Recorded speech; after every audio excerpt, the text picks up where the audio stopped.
Hello, boys and girls. Today our read aloud is And Then the Seed Grew by Marianne DeBoo.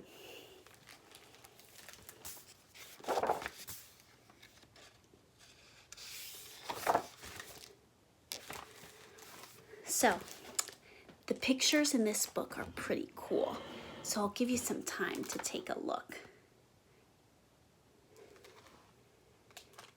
It says, once there was a garden. It was an ordinary garden filled with flowers and plants, where many creatures lived all year round. Some lived above ground like Mr. Gnome and Little Jack, and some lived underground like Yvonne and Mole, the field mouse family, Polly the earthworm, and Colette the ant. Everyone was quite content until... What do you think might happen? That something not content. One morning, out of the blue, something fell from the sky. At first, no one took notice except for an unhappy Jack, whose hat was crushed by the falling thing. You see what fell from the sky?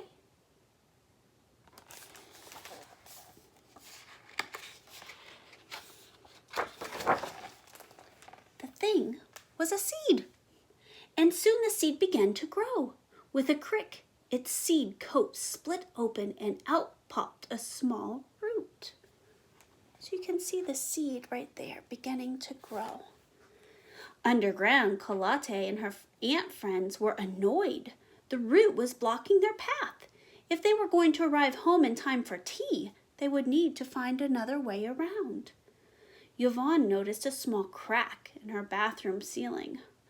No cause for worry, she thought. A few taps of my hammer should do the trick.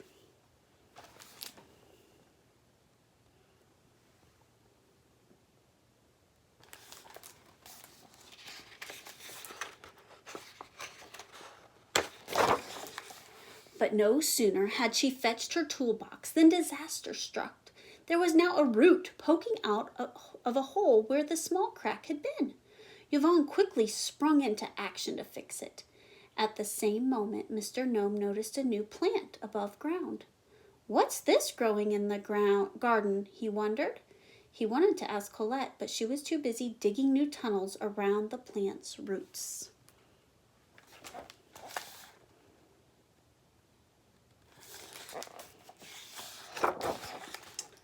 As the days passed, the plant continued to grow. Yvonne was growing more and more upset. She was on her third round of repairs. Things weren't much better in the field mouse house. No sooner had Susie made a wish and blown out her birthday candles than her party was ruined by the invading roots. As for the ants, all of the detours they had to take to go around their work in the garden left them exhausted.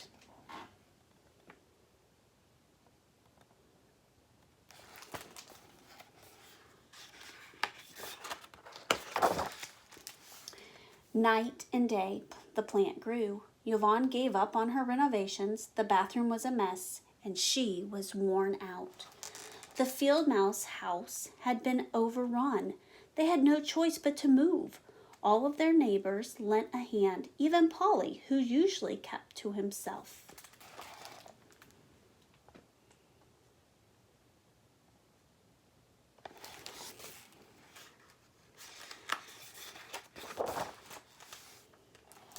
Everyone was fed up. Underground and above ground, the plant was wreaking havoc all through the garden. Yvonne's bathroom was permanently out of order. Mr. Gnome was trapped in his house.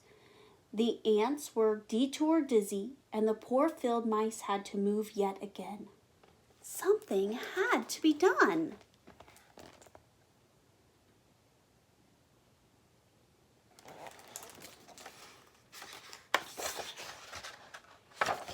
The garden residents held an emergency meeting. My bathroom is unusable, complained Yvonne. Where will we live? Mr. Field Mouse worried. We can't get home, cried the ants. This is unbearable, exclaimed Gnome, who had finally managed to escape. They all agreed that there was only one thing to do. Cut down the plant.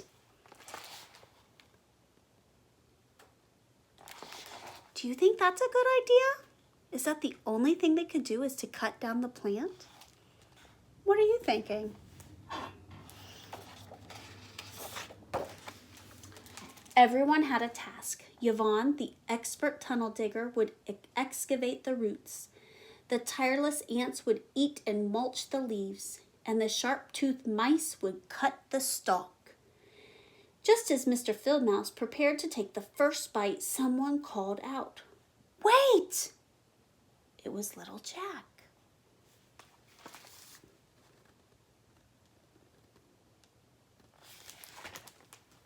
What do you think he's thinking? Do you see little Jack up here? He's up here in the corner.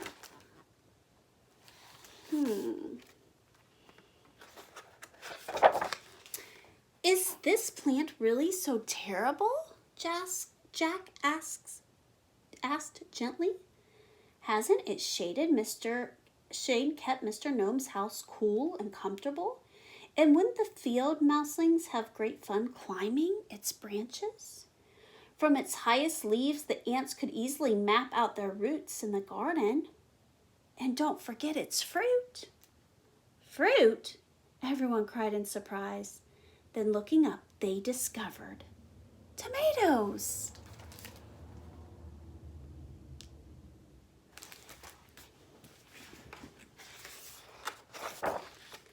Inspired by Jack's words, the garden residents decided to let the plant be. Soon they all learned to appreciate its many merits and were quite content once again. Yvonne and the field mice were glad to be neighbors. Colette and the ant colony now had a vast network of tunnels and a handy lookout in the plant's highest leaves. And Polly? He had made a friend.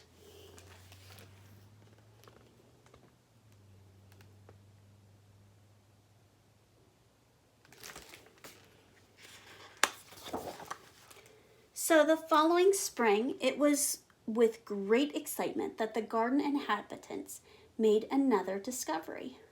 3 new seeds.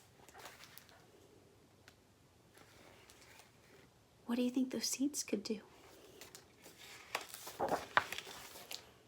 And that's the end of our book. And then the seed grew. I hope you enjoyed today's story. See you later.